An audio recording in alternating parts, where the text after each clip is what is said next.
Princess Bubblegum beams like cotton candy, yet the moment things get sticky, she's threatening her best friend with literal trial by fire, mass-producing expendable soldiers, and wiring her kingdom with hidden cameras. Why? Because she doesn't trust her own people. In fact, she treats the candy people less like citizens and more like lab rats. But why does Princess Bubblegum never trust her candy people? And what fear drives her to sugarcoat tyranny? Picture the very first episode of Adventure Time.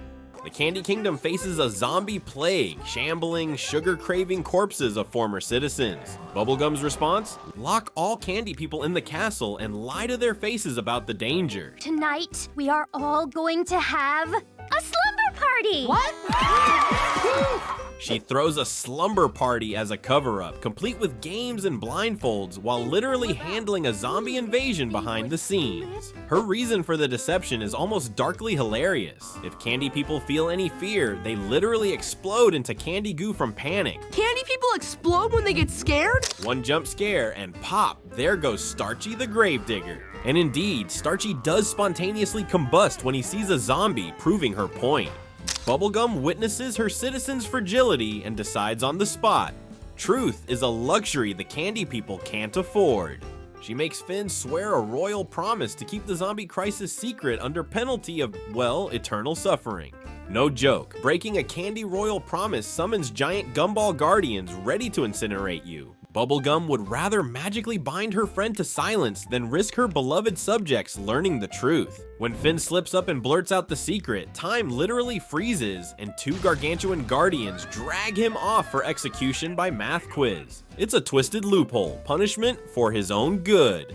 Princess Bubblegum resets everyone's memory to before the reveal, effectively deleting the whole incident from the candy people's minds. Crisis averted and populace blissfully ignorant. Ask yourself, what leader trusts their people so little that they'd rather brainwash them than tell the truth? Bubblegum's justification is always, it's for your protection. Finn, the candy people can't know about the zombies. Classic paternalism, treating grown candy adults like children who must be shielded from reality. She genuinely believes the candy folk can't handle the truth without literally dying of fright. Maybe she's right about the exploding, it did happen. But instead of empowering her citizens to be braver, she chooses secrecy and manipulation. Even after the zombie dust settles, Bubblegum doesn't come clean. She erases evidences, a pattern that's only just beginning. What else is she willing to wipe from history to protect her people? In the royal record, that zombie night is a non-event, but Bubblegum's willingness to rewrite her citizens' reality hints at a deeper dread.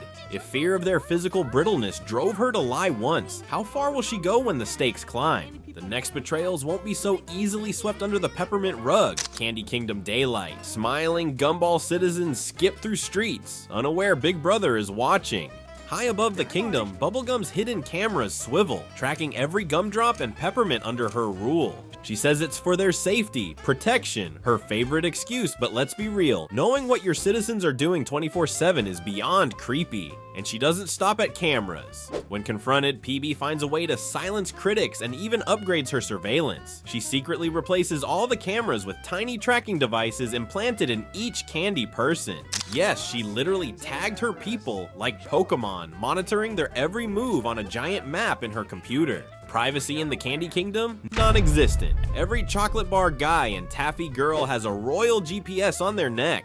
Bubblegum turned her kingdom into a sugar-sweet nanny state, treating citizens as helpless kids who can't be trusted out of her sight. Peppermint Butler, her closest advisor, learns this the spooky way. One night, Peppermint Butler conducts a secret dark magic ritual in his quarters, because of course the royal butler is also a black art sorcerer. It's O, roll with it.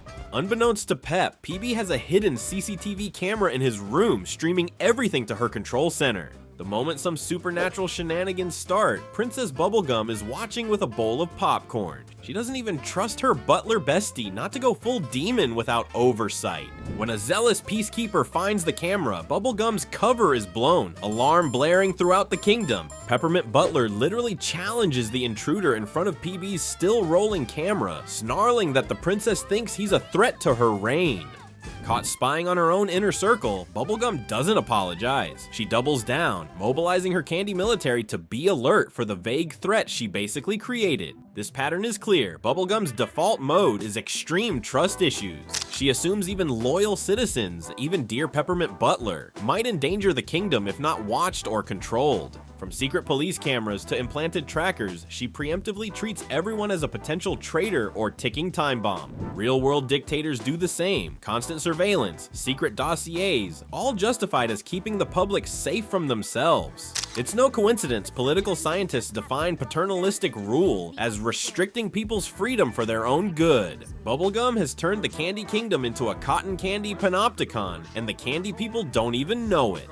Or if they do, they're too naive to object. She's made sure of that. More on engineering their naivete in a moment. The question gnawing at us, why is she so afraid of her fragile, happy citizens that she must monitor them like criminals? Does she know something we don't?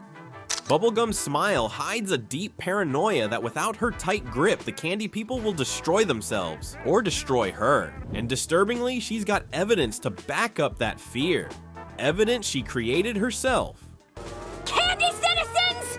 We are going to war! Rewind to one of Bubblegum's earliest benevolent betrayals. She didn't just create the candy citizens, she engineered their very personalities. Every gumdrop person was brewed in her lab with one purpose: to populate a peaceful kingdom that will never rebel against its princess. In her own words, she made them mercurial but not dillweeds. In plain English, sweet and simple-minded, so they'd never question her decisions. The candy people's childlike naivete isn't an accident, it's by design. They are quite literally her science project. If that sounds creepy dystopian, it is. Keeping them stupid keeps them dependent on PB, giving her more power, as one analysis notes. And it worked, perhaps too well. They're so dependent that without Bubblegum micromanaging, they collapse into chaos. Remember the time she left them alone for a few minutes and they instantly thought she died, formed a mob government, and tried to murder each other for power? Yes, that happened. They've become exactly what she wanted, mindless loyal subjects who follow her every command. Pretty convenient for a dictator princess, as an onlooker Riley put it. Bubblegum sees this as proof only she can keep them safe from themselves. It's a self-fulfilling prophecy baked in sugar, but creating an obedient populace isn't enough. She's maintained control with some truly grim science. Case in point, the Starchy incident. Our pal Starchy the Gravedigger has always been a bit paranoid about Bubblegum's secrets. Ironically, he's right. At one point, Starchy went snooping and ended up dead, eaten by a monster called a grass lard. Instead of a funeral, the Candy Kingdom got Starchy back, good as new, with no explanation. How? Bubblegum quietly cloned him and plopped the new Starchy into society as if nothing happened. According to future records, the gravestone of Starchy 1 reveals the truth. The Starchy walking around now is Starchy 2, a duplicate containing the original's memories. Bubblegum essentially replaced a dead citizen with a reanimated doppelganger to spare her kingdom any grief or chaos. The candy people never learned of the swap. Starchy himself might not even know he's a clone. Talk about extreme nanny state behavior. PB would rather violate the natural order of life and death than let her people experience loss or instability. Guilt might factor in too. Starchy died indirectly because of her governance. He was fleeing her kingdom when it happened.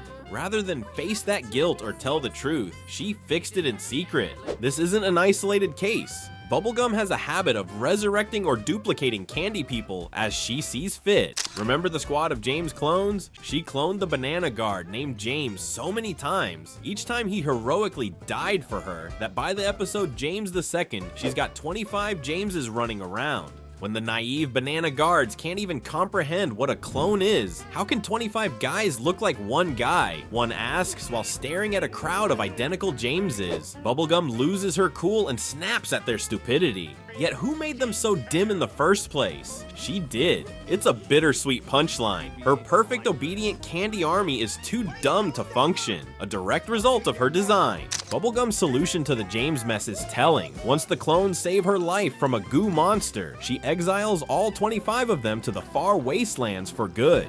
Thanks for your service, now go live in eternal banishment. She even snatches away their medals of heroism first, scolding, "You're not real heroes," before grudgingly re-awarding the medals only to immediately banish them. The candy people don't see this happen. To them, the Jameses just disappear on a mission. Bubblegum lies again about why their fellow citizen is gone. In her mind, it's better they never know about the whole cloning escapade. After all, it would raise uncomfortable questions about her ethics. And so the pattern repeats. Create problem. Cover up, protect the candy people from ugly truth, avoid accountability. Each time Bubblegum's paternalistic fear grows a little more justified in her own mind. See? They really couldn't handle it without me. It's a vicious cycle coated in pink gum. Every one of these betrayals, the memory wipes, the spying, the cloning, begs the question, what terror keeps Bubblegum up at night, tinkering away like a mad genius? Does she fear the candy people's physical brittleness most, their tendency to literally fall to pieces? Or is it their childlike innocence, a naivete she gave them, that makes her overprotective to the point of tyranny? Maybe deepest of all, she fears the guilt of being their creator. She plays God with candy life, which means every flaw in them is on her. Every time a candy person dies, panics, or fails, she feels responsible. That guilt could be driving her to micromanage and fix her people relentlessly, like a parent who can't let go. If you birth a kingdom, every citizen is essentially your child, and some parents go way overboard. Bubblegum's love for her people curdles into control. The line between caretaker and dictator blurs with each for your own good decision. We've seen how far she'll go in secret, but what happens when the candy people finally see the bars of their gilded cage? The biggest lie of all is standing tall in the Candy Kingdom's center. The two giant gumball machine guardians. Bubblegum says they exist to protect the kingdom, but in truth, their purpose is far more explosive, and the candy citizens remain blissfully unaware, for now. Those enormous gumball guardians looming over the realm, they're practically Candy Kingdom mascots. Pink, bubbly, and vigilant, they were built by PB herself, ostensibly as ever-watchful protectors. But what she hasn't publicized is how they're programmed to protect. We got a scary glimpse during the zombie incident. When Bubblegum's royal promise was broken, the Guardians immediately moved to execute Finn, a hero of the kingdom, simply because he violated her rule. They would have straight up incinerated him and possibly torched the whole castle if a loophole hadn't reduced the sentence to a math problem. Can you imagine the candy people learning that their beloved gumball bobbleheads might kill them for disobedience? Bubblegum never exactly announced, by the way, these giant guardians will blast you if you step out of line.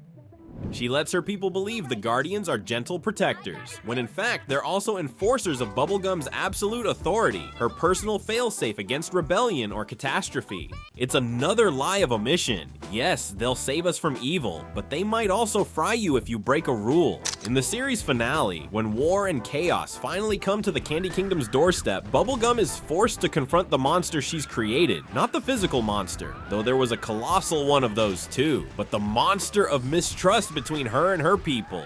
By then she's lost her throne once due to her own manipulations backfiring. The candy citizens briefly kicked her out in a democratic revolt, electing the treacherous King of Ooh in her place, because the gullible candy dopes fell for a con man, exactly the kind of danger PB feared. In that moment of being deposed, Bubblegum finally realized her mistake. I made them like this. She engineered them to be easily misled, compliant, even stupid, and it blew up in her face. It's karmic justice that her nanny state tactics produced a populace incapable of critical thought, leaving them vulnerable to an actual idiot taking over. For a brief time, Bubblegum lives the consequence of her absolute caretaking. She protected her people so hard that they became defenseless without her, then turned on her at the first shiny fraud who offered candy and lies. Ouch. Real-world history is full of protective dictators who learned similar lessons. The British writer C.S. Lewis warned decades ago that of all tyrannies, a tyranny sincerely exercised for the good of its victims may be the most oppressive. In other words, a ruler who truly believes it's for your own good will stop at nothing because their conscience is clean. That's Princess Bubblegum to a T. She isn't cackling evilly in her lab. She's telling herself, and Finn and anyone who questions her, that she has to do these things because the candy people are too precious, too delicate, too childlike to survive otherwise. It's the ultimate paradox. She loves them, therefore she control freaks them into oblivion. Paternalistic governments in our world make the same argument, treating adults as children to save them from harm. The moral cost, of course, is freedom and trust. Bubblegum's Candy Kingdom is basically a case study in the nanny state gone wild, with adorable gumdrop civilians instead of real ones. The citizens surrender all agency for Bubblegum's promised safety, and in doing so, they also surrender growth, independence, and truth. It's all sugar-coated lies until something cracks. In Candy Kingdom, the crack finally comes when Bubblegum, faced with war, chooses to trust her people at last. Well, after she secretly builds a colossal candy bioweapon as a backup plan, she can't help herself. But when the chips are down, she apologizes for underestimating them and fights alongside her citizens rather than above them. It's a heartwarming moment of growth, yet even then, her first instinct is still to shoulder every burden alone. She never really stops being the overbearing guardian. Perhaps she can't. It's literally in her candy DNA to protect. She is the candy elemental, born of the mother gum. Absolute caretaking is both her superpower and her fatal flaw.